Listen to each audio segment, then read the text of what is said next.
दोस्तों, आज हम सुनने वाले हैं महाभारत का वो प्रसंग जब भगवान श्री कृष्ण दुर्योधन के पास जाते हैं शांति वार्ता के लिए।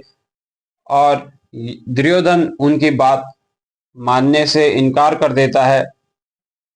इस प्रसंग से हमें ये समझने को मिलेगा कि इंश्योरेंस कैसे हमारे जीवन में एक अहम रोल अदा करता है। ये वीडियो इंश्योरेंस एडवाइजर के साथ साथ हर एक नागरिक के लिए बहुत ही आवश्यक है। इससे हम बहुत ही बारीकी से समझ सकते हैं कि हम क्या भूल करते हैं अपने जीवन में इंश्योरेंस के प्रति।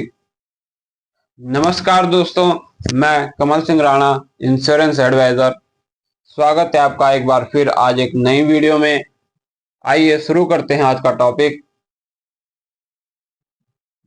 दोस्तों, महाभारत का युद्ध शुरू होने वाला है और युद्ध से पहले शांति वार्ता का जो नियम है उसके अंतर्गत भगवान श्री कृष्ण राजा युधिष्ठिर के शांति दूत बनकर गए हैं पांडवों की तरफ से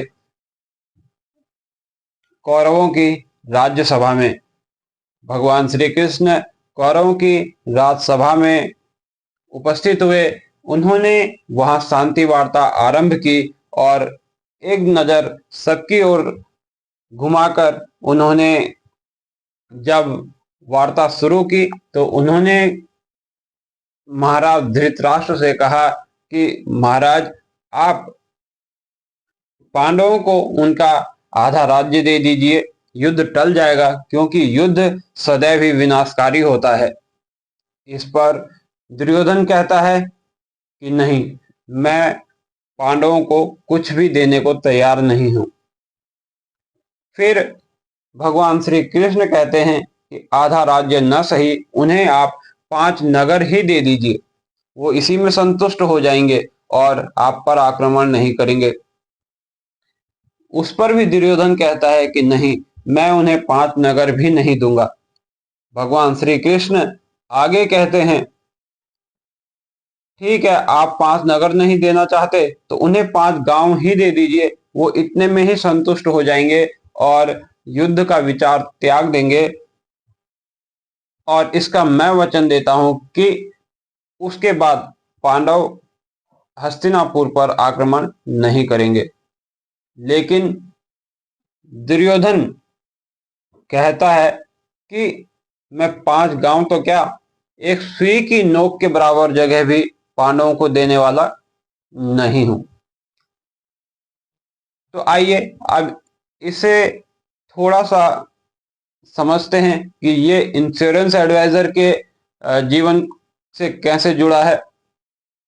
जैसे भगवान कृष्ण गए हैं शांति वार्ता के लिए दुर्योधन के पास, उसी प्रकार एक इंश्योरेंस एडवाइजर जाता है जब कस्टमर के पास, तब वो कस्टमर से कहता है कि देखिए, जीवन में मृत्यु तो कभी भी आ सकती है, लेकिन उससे आपके परिवार का जीवन प्रभावित ना हो, उसके लिए बहुत जरूरी है कि आप अपने जीवन का इंश्योरेंस कराएं और संभव हो तो आप अपनी कमाई का 20 गुना इंश्योरेंस कराइए, जिससे कि जितना आप आज कमा रहे हैं, जैसा आपका लाइफस्टाइल आज है, वही लाइफस्टाइल सेम आपके न रहने पर आपके परिवार को मिल सके। तो इस पर कस्टमर कहता है कि नहीं, मैं इतनी बड़ी पॉलिसी नहीं लूंगा। फिर इंश्योरेंस एडवाइजर कहता है कि ठीक है, आप ऐसा करिए कि जितना आप महीने में कमाते हैं उसका 2-3 गुना कीजिए, जिससे कि आपके परिवार को एक सफिशिएंट अमाउंट मिल सके आपके न रहने पर, ताकि वो गुजारा कर सकें अपना और उन्हें किसी के आगे हाथ ना फैलाना पड़े। इस पर भी कस्टमर कहता है कि नहीं, मैं बहुत जगह इन्वेस्ट कर रहा हूं और मेरे पास इंश्योरेंस के लिए सोचने का टाइम नहीं है। इस पर इंश्योरेंस एडवाइजर कहता है कि तो ठीक है, आप एक मिनिमम सम एश्योर्ड की पॉलिसी तो ले ही लीजिए, क्योंकि कभी भी किसी के साथ कुछ भी घटना घट सकती है, एक्सीडेंटल डेथ, नॉर्मल डेथ या एक्सीडेंटल डिसेबिलिटी, कुछ भी हो सकता है। तब आपके परिवार को उसकी जरूरत पड़ेगी। इस पर कस्टमर कहता है कि नहीं, इंश्योरेंस में 1 लाख तो क्या, मैं इंश्योरेंस में 1 पैसा भी लगाने को तैयार नहीं हूं।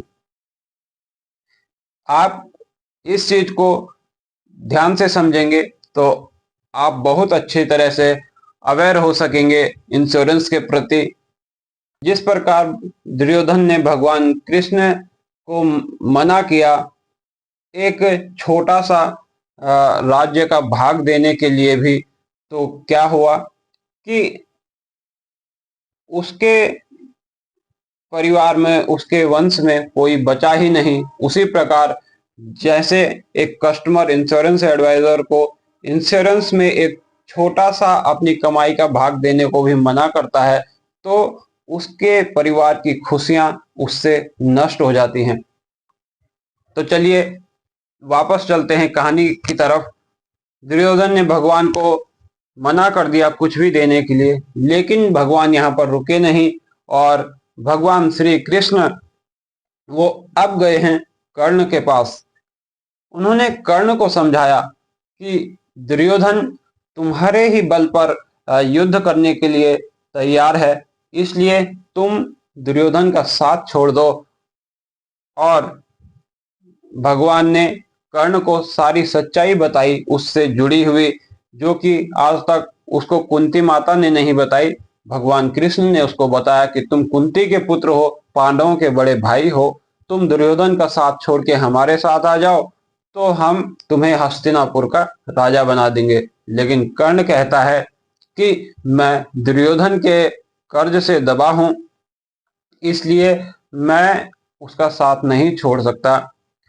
अर्थात भगवान ने हर प्रयास किया कि दुर्योधन का विनाश होने से बच जाए और युद्ध टल जाए।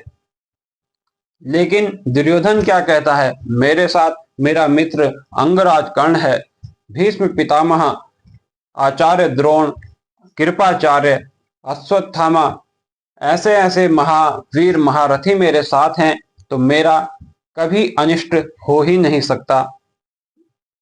दुर्योधन उनके सहारे, उनके बल पर पांडवों से युद्ध करने को सज्ज था। और जब भगवान कृष्ण से सहायता मांगने के लिए दोनों पक्ष के लोग गए, तब भी दुर्योधन ने भगवान कृष्ण को न चुनकर उनकी नारायणी सेना को चुना, क्योंकि भगवान श्री कृष्ण ने यह वचन दिया था कि मैं युद्ध में शस्त्र नहीं उठाऊंगा। आइए अब समझते हैं कि ये कैसे एक इंश्योरेंस एडवाइजर की लाइफ से संबंधित है।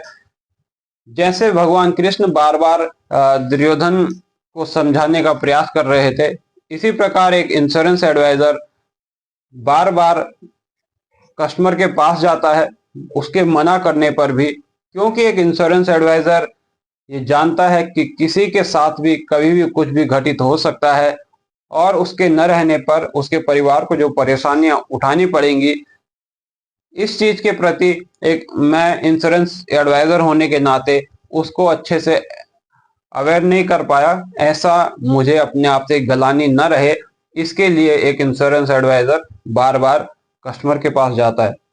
लेकिन वो कस्टमर क्या कहता है इंश्योरेंस एडवाइजर से, जैसे दुर्योधन ने कहा कि मेरे साथ इतने सारे महारथी हैं, उसी प्रकार वो कस्टमर भी कहता है मैं म्यूचुअल फंड में इन्वेस्ट कर लूंगा, मैं शेयर मार्केट में इन्वेस्ट कर लूंगा, मैं पोस्ट ऑफिस में, बैंक एफडी और स्टॉक मार्केट आदि आदि, कहीं इतने सारी जगह मैं इन्वेस्ट कर सकता हूं जहां से कि मुझे बहुत हैवी रिटर्न आने की संभावनाएं हैं।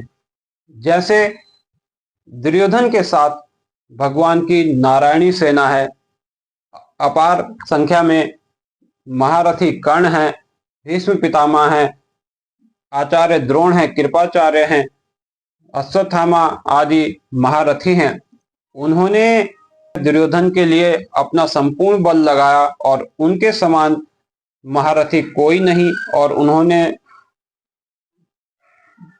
अपने संपूर्ण शक्ति के साथ युद्ध किया है दुर्योधन के लिए। लेकिन वो सभी दुर्योधन के साथ ही नष्ट हो गए, खत्म हो गए। इसी प्रकार एक कस्टमर कहता है कि मैं mutual fund, share market, bank, stock market, post office में इन्वेस्ट करूंगा जहां से मुझे बहुत ज़्यादा रिटर्न मिल सकता है, और मैं इंश्योरेंस के विषय में सोचना पसंद नहीं करता, क्योंकि इंश्योरेंस से रिटर्न बहुत कम मिलता है। ऐसा एक कस्टमर की सोच होती है, और वो सोच बिल्कुल दुर्योधन से ही मिलती है सोच है। जैसे कि वो सभी लोग जिनके विश्वास पे दुर्योधन युद्ध लड़ रहा था, चाहे वो अंगराज कर्ण हो या पितामह भीष्म हो, द्रोणाचार्य हो या कृपाचार्य हो, अश्वत्थामा हो, कोई भी महाबली उसके लिए युद्ध पूरी बल से लड़ रहे थे, और उनका सामना पांडवों की सेना में कोई करने में सक्षम भी नहीं था। वो इतने बड़े महारथी थे, और उस इनके बावजूद दुर्योधन के साथ भगवान की नारायणी सेना, जो कि असंख्य अपार थी, लेकिन वो सब दुर्योधन के साथ ही समाप्त हो गए। और वहीं दूसरी तरफ अर्जुन भगवान कृष्ण से सहायता मांगने गए, तो भगवान श्री कृष्ण के शस्त्र ना उठाने का वचन लेने के बावजूद भी उन्होंने भगवान कृष्ण को ही चुना। उसी प्रकार यहाँ कस्टमर इन सब चीजों को, जो कि mutual fund, share market, bank, stock market और इन इन्वेस्टमेंट के अलग अलग क्षेत्रों को चुनता है, तो ये सब उसको बहुत ज़्यादा रिटर्न तो देते हैं, जितना वो सोच सकता है उससे भी ज़्यादा रिटर्न ये मार्केट उसको देते हैं। लेकिन ये सब चीज़ें उसके साथ ही खत्म हो जाती हैं। जैसे वो सब योद्धा जो दुर्योधन के लिए अपने जी जान से, उसकी उम्मीदों से भी ज़्यादा प्रदर्शन कर रहे थे, वो सब दुर्योधन के साथ ही खत्म हो गए और उसका राज्य निस्सहाय हो गया। ऐसे ही ये सब चीजें कस्टमर के साथ खत्म हो जाते हैं। कस्टमर इंश्योरेंस के लिए मना करने से पहले और इन सब चीजों में इन्वेस्ट करने से पहले ये नहीं विचारता कि मृत्यु कभी भी हो सकती है, और इन सब चीजों में इन्वेस्ट करने के लिए इन्वेस्ट करने वाले का जीवित रहना बहुत आवश्यक है। और जब तक वो इन्वेस्ट करता रहेगा तभी तक ये चीजें उसको रिटर्न देंगी, अदरवाइज ये चीजें उसको रिटर्न नहीं दे सकती, जो कि दुर्योधन के साथ हुआ और उसके वंश में कुछ भी नहीं बचा। उसी प्रकार यहाँ एक कस्टमर के साथ होता है कि वो पॉलिसी नहीं लेता है और सभी जगह इन्वेस्ट करता है। अब मान लीजिए उसने म्यूचुअल फंड में इन्वेस्ट किया, शेयर मार्केट में इन्वेस्ट किया, बैंक में, पोस्ट ऑफिस में, स्टॉक मार्केट में इन्वेस्ट किया। उसने इन्वेस्ट किया, आज 1 साल, 1 महीना या दो साल बाद उसकी मृत्यु हो गई, तो कौन आएगा उसके परिवार को देने के लिए कि आपके जो परिवार में आपके पति, आपके बेटे या आपके पिता थे, उन्होंने हमारे पास एक सपना देखकर कुछ इन्वेस्टमेंट किया था और वो सपना हम आपका पूरा करेंगे। कोई आएगा? कोई नहीं आएगा। उन्होंने जितना पैसा इन्वेस्ट किया था वो वही पैसा परिवार को लौटा कर चले जाएंगे। और ऐसे समय में काम आता है इंश्योरेंस। इंश्योरेंस में किसी ने अपनी बेटी की शादी का सपना देखकर जो भी वहां इन्वेस्ट किया है, भले ही उसने एक प्रीमियम ही जमा किया हो 10,000 का, 20,000 का, 25,000, 1 लाख का, और उसने सपना देखा है कि मेरी बेटी की शादी के लिए मुझे 25 लाख रुपए चाहिए, 30 लाख, 50 लाख रुपए चाहिए। जो सपना उन्होंने देखा है वो सपना LIC पूरा करती है। उनका परिवार जो कि उनके जाने के बाद बेसहारा हो गया है, उन्हें सहारा देने के लिए LIC उनके साथ खड़ी रहती है। तो अब चलते हैं फिर से उस कहानी की तरफ जहां दुर्योधन और सभी महारथी युद्ध भूमि में हैं। अब युद्ध पूरा हुआ और दुर्योधन के पक्ष के सभी योद्धा मारे गए, दुर्योधन भी मारा गया और सब कुछ समाप्त हो गया। अब सभी जो पांडव हैं भगवान श्री कृष्ण के साथ हस्तिनापुर जाते हैं। वहां गांधारी भगवान कृष्ण को इस विनाश का दोष देती है और भगवान से कहती है कि तुम चाहते तो ये युद्ध टल सकता था, मेरे पुत्र बच सकते थे। और वो भगवान श्री कृष्ण को श्राप दे देती है कि जैसे हमारे पुत्र आपस में लड़कर मरे हैं, ऐसे ही तुम्हारे पुत्र भी आपस में लड़कर ही मर जाएंगे। और इसी श्राप के कारण भगवान श्री कृष्ण के पुत्र आपस में लड़कर मर गए और यदुवंश का नाश हो गया। तो आइए अब समझते हैं कि इसका इंश्योरेंस से कैसे संबंध है। जब कभी किसी के परिवार में कोई कमाने वाला चला जाता है, तब वो परिवार भगवान को दोष देने लगता है कि हे भगवान, ये हमारे साथ क्या हुआ, हमारे परिवार का सदस्य तो चला ही गया, लेकिन आज हमारे पास कुछ भी नहीं है। हमारे पास रहने को घर था, खाने को पर्याप्त अन्न था, बच्चे अच्छे स्कूल में जो पढ़ाई कर रहे थे, लेकिन आज हमें निर्वाह करना भी मुश्किल हो रहा है। लेकिन अब आप सोचिए कि इसमें भगवान का क्या दोष है। जैसे गांधारी ने भगवान को दोष दिया, लेकिन भगवान ने प्रयास किया था समझाने का, दुर्योधन को भी, कर्ण को भी भगवान ने बार बार युद्ध को टालने का प्रयास किया था, लेकिन उन्होंने भगवान की एक बात भी नहीं मानी। उसी प्रकार यहां भी एक इंश्योरेंस एडवाइजर भगवान का दूत बनकर ही आपके पास बार बार आ रहा था। आप अपना इंश्योरेंस कराइए, अपने परिवार का इंश्योरेंस कराइए, आप मेडिक्लेम कराइए, कभी भी आपके साथ कुछ भी घटना घट सकती है। इसलिए परिवार के भविष्य को सुरक्षित करने के लिए आप लाइफ का इंश्योरेंस करवाइए। लेकिन उस समय परिवार में किसी ने भी उस इंश्योरेंस एडवाइजर की बात नहीं मानी और आज वो भगवान को दोष दे रहे हैं, अपनी ही भूल का दोषी ठहरा रहे हैं भगवान को, अपनी ही की हुई गलती का। इसलिए समय रहते हमें यह समझ जाना चाहिए कि वो परिवार जिसके लिए हम अपना जीवन दे सकते हैं, उसके जीवन को सुरक्षित रखने के लिए हमें अपने जीवन का बीमा अवश्य करा ही लेना चाहिए। एक बात हमेशा याद रखें दोस्तों, जीवन बीमा भले ही आपको अमीर न बना सके, लेकिन आपके जाने के बाद वो आपके परिवार को गरीब होने से जरूर बचाता है। इसलिए अपने जीवन का बीमा आज ही करवाइए, इसी से आपके परिवार का भविष्य सुरक्षित रह सकेगा। आज की वीडियो में इतना ही, मिलते हैं आपसे अगली वीडियो में। तब तक के लिए जय उत्तराखंड, जय देवभूमि।